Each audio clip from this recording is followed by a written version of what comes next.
Bismillahirrahmanirrahim. Alhamdulillahi Rabbil Alamin. Wassalatu wassalamu ala Sayyidina wa Nabiyyina Muhammad wa ala alihi at-tayyibin at-tahirin wa sahbihi al-muntajabin wa ala jami' al-anbiya ilahi wal mursalin. Me emrin e Allahut të gjithëmshirshmit mëshirëplotit. Falënderimet më të sinqerta janë për Allahun e madhruar. Paqja e bekimet e Allahut qofshin mbi profetin Muhammed, i familjen e tij pastër, mbi shokët e tij të zgjedhur dhe mbi të gjithë të dërguarit e profetët Allahut të madhëruar. Të dashur vëllezër dhe motra, ju përshëndes me përshëndetjen e bukur islame. Assalamu alaikum wa rahmatullahi wa barakatuh. Paqja, bekimet, mirësi dhe mëshira e Allahut qofshin mbi ju. Për sot do të flasim për temën si ta mbrojmë zemrën nga mëkati. Zemra është qendra e besimit, e moralit dhe e veprave të njeriut. Nëse zemra është e pastër, edhe veprat bëhen të mira dhe të pastra. Dhe nëse zemra prishet i gjithë njeriu. Profeti Muhammed, paqja e bekimet e Allahut qofshin mbi të dhe mbi familjen e tij, ka thënë: në trupin e njeriut gjendet një cop mishi. Nëse ajo është e shëndosh, i gjithë trupi është i shëndosh. Nëse ajo do të prishet i gjithë trupi. Ajo është zemra. Prandaj, një nga detyrat më të rëndësishme të besimtarit dhe të çdo njeriu është mbrojtja e zemrës nga mëkati. Por si ta mbrojmë zemrën nga mëkati? Për këtë ka disa vepra të cilat janë. E para, të jemi të vetëdijshëm për rrezikun e mëkatit. Në ajetin 14 të surës Mutaffifin, Allahu i madhruar thot: Bismillahirrahmanirrahim, kalla bal rana ala qulubihim ma kanu yaksibun. Jo, por atë që kanë vepruar ua ka mbuluar zemrat.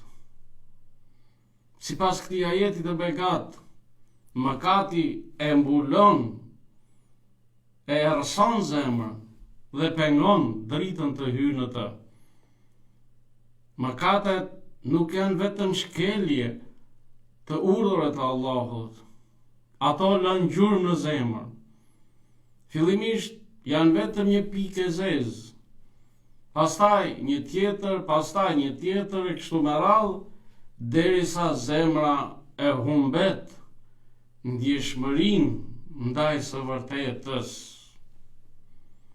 Imam Muhammed al-Baqir, paqja qoftë mbi të, ka thënë: nuk ka asnjë rob besimtar që bën një mëkat pa u shfaqur në zemrën e tij një pikë e zezë. Pra kur njeriu e kupton këtë rrezik, pra rrezikun e errësirës së zemrës dhe mbulimit të zemrës nga mëkatet, ai bëhet i kujdesshëm ndaj mëkatit dhe largohet prej tij. Vepra e dytë që ndihmon pra në mbrojtjen e zemrës nga mëkati është të ushqejmë frikën dhe ndërgjegjen ndaj Allahut të madhëruar. Mbrojtja më e fortë e zemrës është devotshmëria, at-taqwa. Në ajetin 201 të surës Araf, Allahu i madhëruar thot: innal ladhina taqaw idha massahum ta'ifun min ash-shaytani tadhakkaru fa idha hum mubsirun. Vërtet, ata që janë të devotshëm, kur i prek një vezves, një përshpëritje nga shejtani, kujtohen dhe menjëherë shohin qartë. Pra devotshmëria është ndjenja se Allahu na sheh në çdo moment, kudo që të jemi dhe në çfarëdo gjendje që të jemi, qofshim në vetmi, qofshim pra kudo qofshim. Allahu na shikon, na dëgjon, na vazhgon. Dhe kur ne e kemi këtë ndjenjën e vëzhgimit të Allahut, atëherë kjo na bën që të shmangim ata gjëra që Allahu ka ndaluar që t'i veprojmë. Dhe në këtë mënyrë ne pra mbrojmë veten, mbrojmë zemrën, mbrojmë shpirtin nga çdo e keqe. Imam Aliu, paqja qoftë mbi të, ka thënë: devotshmëria është ilaçi i zemrave. Kur zemra pra mbushet me devotshmëri, ajo e refuzon mëkatin para se ai të hyjë në të. Pra është një mburoj, është një parzmore devotshmëria pra për zemrën. Vepra e tretë që ndihmon për ruajtjen e zemrës është të ruajmë shikimin, sepse zemra ka lidhje pra me të gjitha shqisat dhe ndikohet prej tyre. Është detyrë të ruajmë shikimin, sepse shumë mëkate fillojnë nga syri.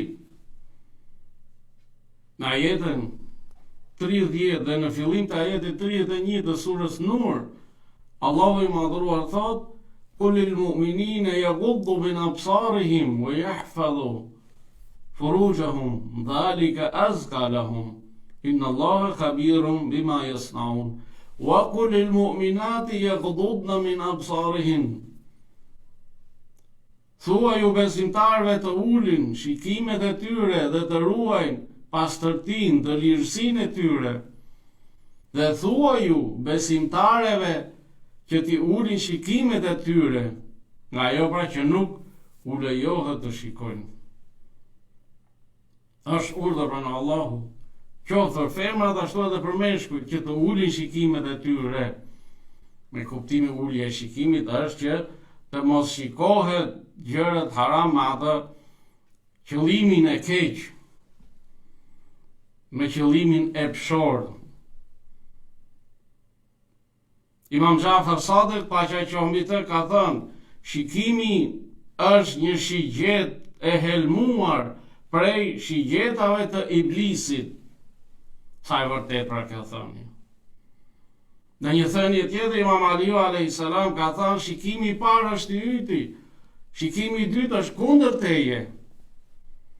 Prandaj pra, të bëjmë kujdes për me shikimin, të ulim shikimin, të ruajmë shikimin, sepse duke ruajtur shikimin, ne ruajmë zemrën tonë. Vepra e katër që ndihmon në ruajtjen e zemrës nga mëkati është të ruajmë gjuhën. Sa zemra janë shkatëruar nga gjuha. Në ajetin 18 të surës Qaf, Allahu i madhruar thot: "Ma yalfidhu min qawlin illa ladayhi raqibun atid." Nuk nxjerr njeriu as një fjalë pa pasur pranjë mbi kyçyrës të gatshëm.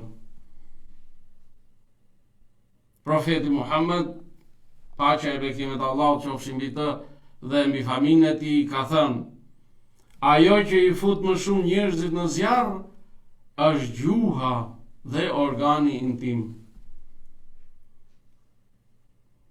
Përgojimi, shpifja, fyerja, gënjeshtra, të gjitha këto e errësojnë zemrën. Prandaj pra Allahu ne na urdhëron që të qëndrojmë larg përgojimit, larg shpifjes, larg fyerjes, larg talljes, larg gënjeshtrës. Nëse qëndrojmë larg këtyre, atëherë do ta kemi zemrën e pastër dhe të mbrojtur nga çdo lloj mëkati. Vepra e pesë që ndihmon në ruajtjen e zemrës nga mëkati është të shoqërohemi me njerëz të mirë. Populli thot: "Më thuaj më ka rritur të them se kush je." Edhe ka ata filozofinë e madhe. Shoqëria ndikon drejt për drejt në zemër. Në ajetin 119 të surës Tobe, Allahu i madhruar na bën thirrje dhe na thot: "Ja ayyuhalladhina amanu taqullaha wa kunu ma'a sadiqin, o ju që keni besuar, jini të devotshëm ndaj Allahut dhe jini me të sinqertët, me të vërtetët, larg gënjeshtarëve, larg mashtruesve, larg përgojuesve, larg atyre që shpifin, larg atyre që tallin të tjerët. Pra Allahu na thot jini me të sinqertët, me të vërtetët. Imam Aliu paqja qoftë mbi të ka thënë, shoqërimi me njerëzit e mirë e gjallëron zemrën, ndërsa shoqërimi me njerëzit e këqij e vdes, e shkatron zemrën. Njeriu merr ngjyrën e shoqërisë së tij. Prandaj duhet të zgjedhim miq që na afrojnë tek Allahu, dhe jo miq që na largojnë prej Allahut dhe na fusin atë kënetën e mëkateve, e gjunaheve, dhe në fund na çojnë në zjarrin e xhehenemit, Allahu na ruaj. Vepra e gjashtë që ndihmon në mbrojtjen e zemrës nga mëkati është të bëjmë sa më shumë dhikr. Pra ta përmendim sa më shumë Allahun fuqiplot. Kur zemra është e zbrazur nga dhikri, nga përmendja e Allahut, ajo bëhet vend për shejtanin, larg qoftë. Në ajetin 28 të surës Ra'd, Allahu i madhur thot: "Ala bi dhikrillahi tatma'innul qulub." Vërtet, me përkujtimin e Allahut qetësohen zemrat. Asgjë nuk e qetëson më shumë pra zemrën sa përkujtimi i krijuesit të saj. Kjo është një qetësi e përhershme, por njerëzit fatkeqësisht hamendojnë se qetësimi i zemrës vjen nga paraja, vjen nga pushteti, apo vjen nga alkooli, apo nga droga. To vetëm e shkatërrojnë zemrën. Mund të ndjejë njeriu një qetësi momentale, por ai e zhyt veten e tij akoma më shumë në brenga, në dëshpërim, në depresion, në stres. Vetëm përkujtimi i Allahut, pa përmendja e krijuesit, ajo e qetëson zemrën dhe e ruan nga mëkati. Imam Aliu paqja qoftë mbi të ka thënë: dhikri, pra përmendja e Allahut, është drita e zemrave. Nga dhikrët, pra nga përmendjet më të mira, janë që njeriu të thotë subhanallah, i lartësuar jo Allah, elhamdulillah, të falenderoj o Allah, la ilaha illa Allah, Allahu akbar. Nuk ka zot tjetër përveç Allahut, dhe Allahu është më i madhi. Dhe po ashtu ndër dhikrët është edhe salavati për profetin Muhammed dhe për familjen e tij. Të thuhet: o Allah, bekoje Muhammedin dhe familjen e Muhammedit. Allahumma salli ala Muhammed wa ali Muhammed. Pra këto e qetësojnë zemrën, e ruajnë nga mëkatet, sepse kur zemra pra është e lidhur me krijuesin dhe gjithmonë e përmend atë, në këtë zemër nuk ka vend për djallin e mallkuar dhe as për përshpëritjet e tij. Vepra e 7 që ndihmon në ruajtjen e zemrës nga mëkati është pendimi i shpejt pas mëkatit. Askush nuk është i pagabueshëm, por besimtari nuk këmbgul në mëkat. Sepse ai është i lidhur me Kur'anin. Ai zbaton urdhat e Kur'anit, mësimet e Kur'anit. Dhe ai e lexon ajetin 222 të surës Al-Baqara, i cili thot: inna Allaha yuhibbu at-tawwabin wa yuhibbu al-mutatahhirin. Vërtet Allahu I do ata që pendohen dhe ata që pastrohen. Dhe besimtari, nëse gabon, nëse bën ndonjë mëkat, ai më njëherë pendohet dhe i kërkon falje Allahut, pastrohet për nga mëkati. Dhe kështu ai bëhet prej të dashurit të Allahut fuqiplot. Imam Aliu paqja qoftë mbi të ka thënë: çudia më e madhe është për atë që humbet shpresën e shpëtimit, ndërkohë që dera e pendimit është e hapur. Dera e pendimit është 24 orë e hapur. Siç kemi sot to farmaci ditë e natë, që kur shqetësohen në çdo kohë njerëzit shkojnë marrin ilaçin që të qetësohen, Allahu e ka lënë të hapur derën e pendimit për çdo njeri. Në mëngjes, në drekë, në darkë, kur të dëshirojnë të pendohen, të kthehen tek Allahu fuqiplot. Pendimi i menjëhershëm e pastron zemrën para se njolla e zezë mëkatit të rrënjoset në të. Dhe vepra e tetë që ndihmon në mbrojtjen e zemrës nga mëkati është të kemi lidhje të vazhdueshme me Kur'anin. Sepse Kur'ani është udhëzues, Kur'ani është mëshirë, Kur'ani është dritë, Kur'ani është shërues. Kur'ani është shërim për zemrën. Në ajetin 82 të surës Al-Isra, Allahu i madhura thot: "Wa nunazzilu min al-Qur'ani ma huwa shifaa'un wa rahmatun lil mu'minin." Ne shpallim nga Kur'ani atë që është shërim dhe mëshirë për besimtarët. Nga ky ajet kuptojmë se Kur'ani është ilaçi i zemrës dhe burimi i mëshirës së Allahut fuqiplot. Kur'ani e shëron njeriu nga dyshimet, devijimet, mëkatet dhe shqetësimet shpirtërore. Dhe besimtarëve u sjell udhëzim, qetësi, forcë dhe afërsi me Allahun fuqiplot. Imam Sadiq, paqja qoftë mbi të, ka thënë: "Ky Kur'an është beslidhja e Allahut me krijesat e tij." Prandaj le të kapim i fort pas kësaj beslidhje. Mos ta kpusim këtë beslidhje, sepse nëse e kpusim beslidhjen pra me Kur'anin, do të devijojmë. Dhe do të hymë në greminën dhe atë hunerën e mëkateve. Fatkeqësisht kjo ka ndodhur dhe shikojmë sot në këtë ditë. Për shkak se është kputur beslidhja me Kur'anin, shumica e muslimanëve janë në mjerim. Janë pra në vështirësi, fatkeqësi. I kanë mbytur problemet, luftrat, konfliktet, mosmarrveshjet. Sepse Allahu thotë në hadhal Kur'an yahdi lillati hiya aqwam.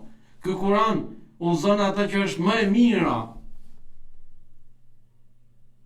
Por fatkeqësisht pra ne e kemi prerë, kemi shkputur këtë beslidhje, ose këtë lidhje me beslidhje pra me Kur'anin, me fjalën e Allahut.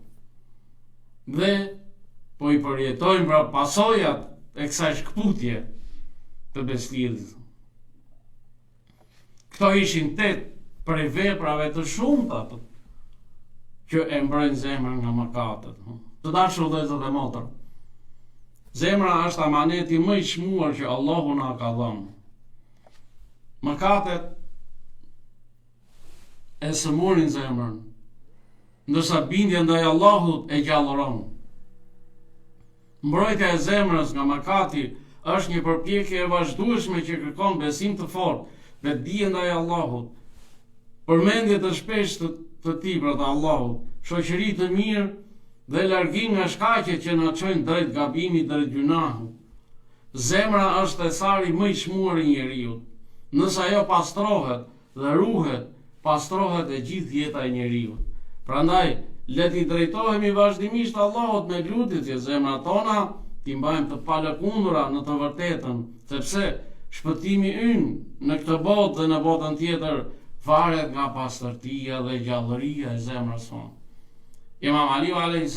ka thënë, kush e gjallëron zemrën e tij me këshill, e vdes atë me asketizëm ndaj dynjas, e forcon me bindje të sigurt dhe e ndriçon me urtësi, Allahu do t'ja lehtësoj rrugën drejt shpëtimit. Prandaj, le t'i mbrojmë zemrat tona nga mëkati, duke njohur rrezikun e mëkatit, duke forcuar devotshmërinë, duke ruajtur shikimin dhe gjuhën, duke zgjedhur shoqëri të mirë, duke përmendur sa më shumë Allahun, duke u penduar me një herë dhe duke jetuar me Kuranin e shenjtë. Le t'i lutemi Allahut dhe të themi, o Allah, bëj zemrat tona të pastra nga mëkatet, të ndriçuara me dritën e besimit dhe me përkujtimin tënd. Bëj zemrat tona të qëndrueshme në rrugën e Muhammedit dhe familjes së Muhammedit. O Allah, na bëj prej atyre që të takojnë ty me zemër të pastër. Yawmun la yanfa'u malun wala banun illa man ata Allah bi qalbin salim. Ditën ku nuk bën dobi as pasuria e as fëmia, vetëm të shkuarit tek Allahu me zemër të pastër. Allahu na ndihmoft që ta marrim zemrën gjithmonë të pastër dhe të takohemi me të me zemër të pastër. Allahu ju ruaj dhe ju bekoft, ju, familjet tuaja, kudo që t'jeni. Assalamu alaikum wa rahmatullahi wa barakatuhu. Paqja, bekimet, mirësi dhe mëshira Allahut qofshin mbi ju.